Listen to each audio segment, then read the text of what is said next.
Quand la mer Rouge arrive, elle découvre d'abord 7000 détenus qui étaient dans un état si faible qu'ils n'ont pas pu être mis sur les routes lors de l'évacuation du camp. Et ces 7000 survivants, parmi eux Primo Levi, ou parmi eux encore Otto Frank, le père d'Anne Frank, sont en fait ce qu'il reste de ceux qui ont survécu, une infime minorité, peut-être quelques dizaines de milliers, et surtout le million de juifs qui ne sont même pas rentrés dans le camp. Et c'est ça le grand paradoxe des commémorations et des récits sur Auschwitz,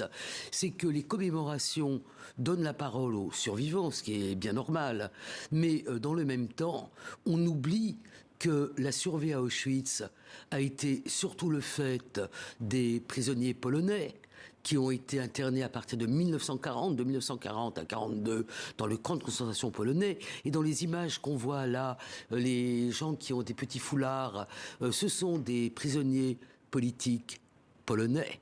Et ça risque de faire oublier que Birkenau surtout, enfin pas Birkenau, surtout que Birkenau a été le lieu de l'assassinat industriel de pratiquement 1 million de juifs, d'hommes, de femmes et d'enfants, de personnes qui, pour une grande partie d'entre elles, ne sont même pas rentrées dans le camp,